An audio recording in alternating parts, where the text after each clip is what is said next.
Hola, bienvenidos a una clase más de la Escuela de Formación Bíblica. En el ciclo 2, nivel 6, los 10 mandamientos.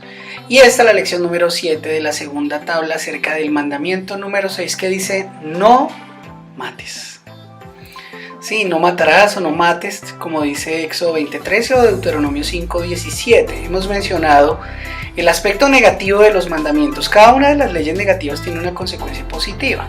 El sexto mandamiento no solamente prohíbe el asesinato, sino que afirma la santidad de la vida humana.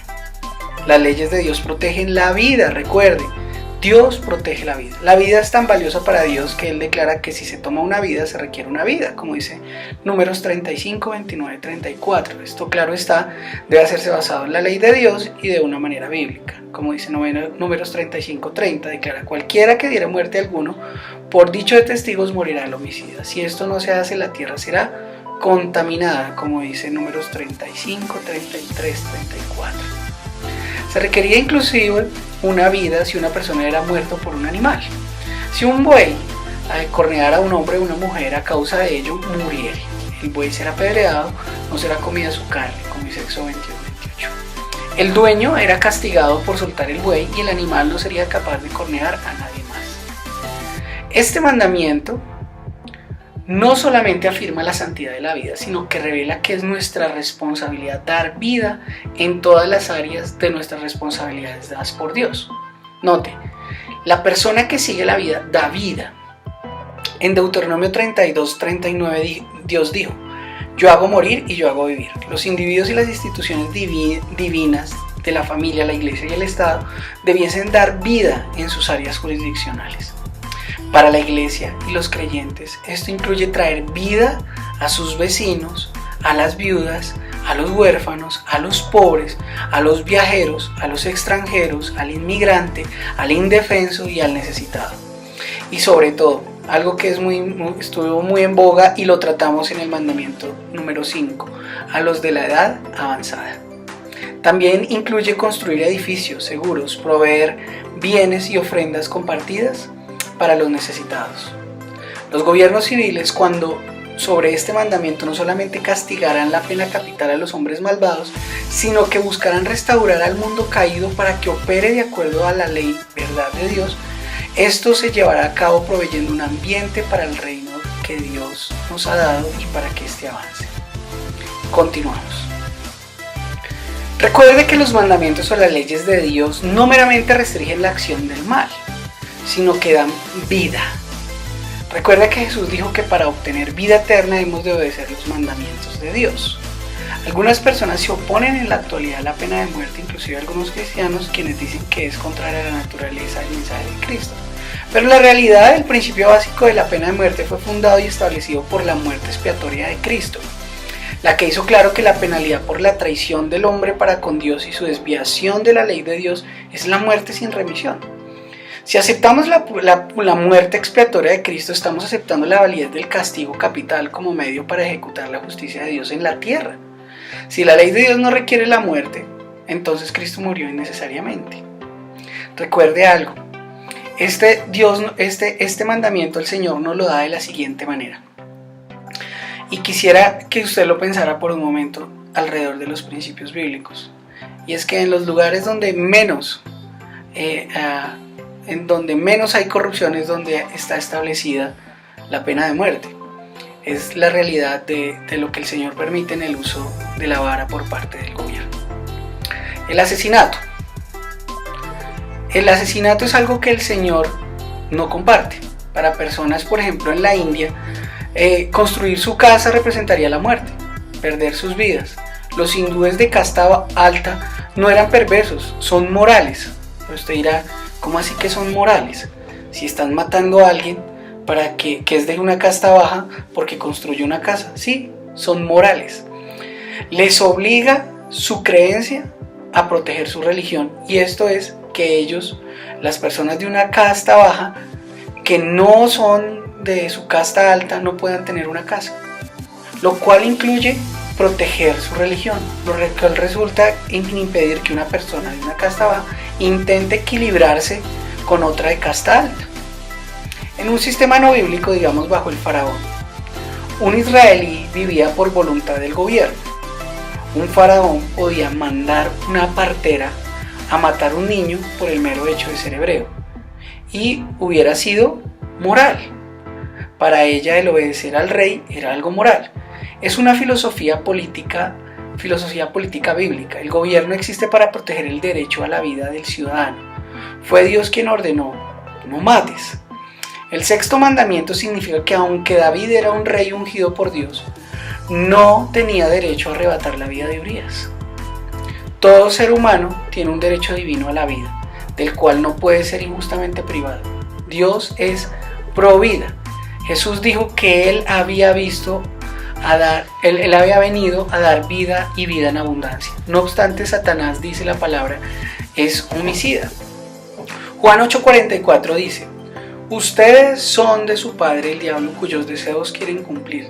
Desde el principio, Satanás ha sido un asesino. Muchos países, a medida que se vuelven un reino de Satanás, su gobierno reclama la autoridad suprema sobre la vida de cada cual. Note, una característica de un gobierno fuera de Dios es reclamar la autoridad sobre la vida. Hoy lo vemos, muchos gobiernos entregan y dan el permiso a los padres de decidir que un niño debe vivir y que un niño debe morir. La ley hebrea estimaba que si una mujer es asesinada con un embrión dentro de su vientre, es culpable de doble homicidio, de doble asesinato. Esta parte es fundamental y es algo que quieren sacar del contexto, sobre todo los ambientes civiles, y es el concepto del embrión. Note lo que dice el Salmo 139:16: mi embrión vieron tus ojos, y en tu libro estaban escritas todas aquellas cosas que fueron luego formadas, sin faltar una de ellas. Note, el concepto bíblico para esta parte es el embrión. El gobierno y los gobiernos, para poder avalar el aborto, es el concepto del feto. ¿Por qué? Porque el embrión es el óvulo fecundado, o sea, en el momento exacto donde se une el espermatozoide y el óvulo, allí hay vida. Esto constituye, como dicen el significado, aquello que constituye el origen de una cosa antes de crearse, constituirse, o que está en una fase inicial y todavía no tiene las características que lo conformarán definitivamente, pero ya tiene vida. El embrión allí, cuando el Señor une esto y produce el milagro de la vida, allí ya hay vida. El entorno social quiere llamar a esto, a la pequeña fecundación, el feto. ¿Por qué? Porque el embrión de los vivíparos, a partir del momento en que ha adquirido la conformación de características de la especie, note, es hasta que adquiera las características de la especie que ellos van a considerar que realmente es una persona o no. Y esto se demora varias semanas. Entonces, en estas semanas tienen el derecho de generarse un aborto.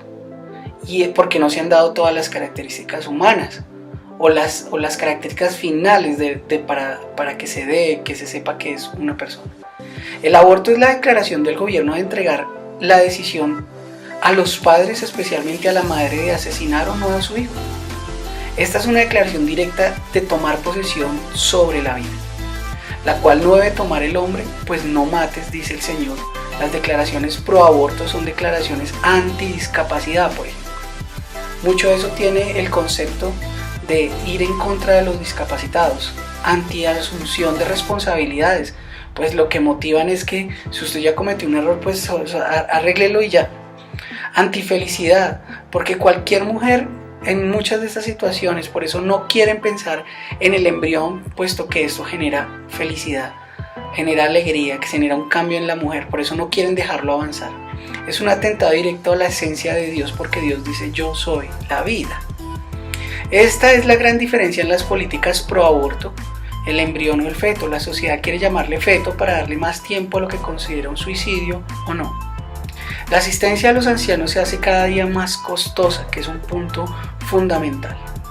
También el gobierno concederá a los hijos el derecho de determinar cuál de sus padres debe vivir y cuál no. ¿Por qué? Porque generan gastos para el gobierno.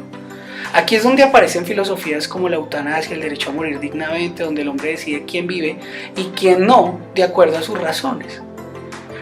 Una cultura motivada por el dinero le será fácil olvidar que un ser humano es infinitamente más importante que el capital y que las condiciones económicas, las situaciones emocionales o sentimentales. Después de que los nazis fueron derrotados, los tribunales seculares intentaron juzgar a los oficiales que habían obedecido las órdenes de Hitler de matar enfermos terminales y a 6 millones de judíos. Note una característica de lo que fue el gobierno de Hitler. A quienes mataron en la primera medida, aquellos que tenían problemas de los ojos, aquellos que eran discapacitados, que tenían problemas de alguna discapacidad, una condición física. A esos fueron los primeros que mataron. Después mataron a las personas mayores, a los adultos. Nota cómo es un mismo pensamiento. Los nazis se defendieron diciendo, los oficiales nazis se defendieron diciendo que el gobierno les dio la orden y que ellos obedecieron. El decreto del gobierno era la ley. Desobedecer la ley hubiera sido moralmente equivocado y personalmente peligroso. Esta defensa es irrefutable a menos que Dios exista y que su mandato no mates prevalezca sobre la autoridad humana. ¿Por qué? Porque ellos siguieron normas que dio su sociedad.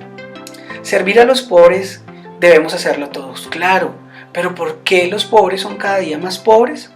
Lo miraremos a continuación. Claro que sí, mire este círculo vicioso acerca de la pobreza.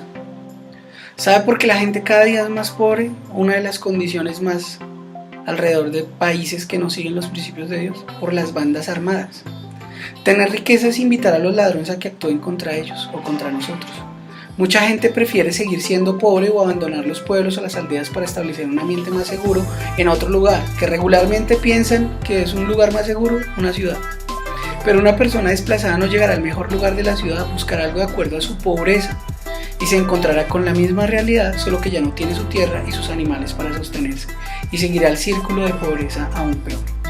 Los que tienen un poco deciden no invertir en las zonas rurales o en empresas que tengan que ver con el medio ambiente, porque los bancos deciden no prestar o invertir en proyectos en el campo porque los pueblos carecen de seguridad que proporcionan la ley y el orden.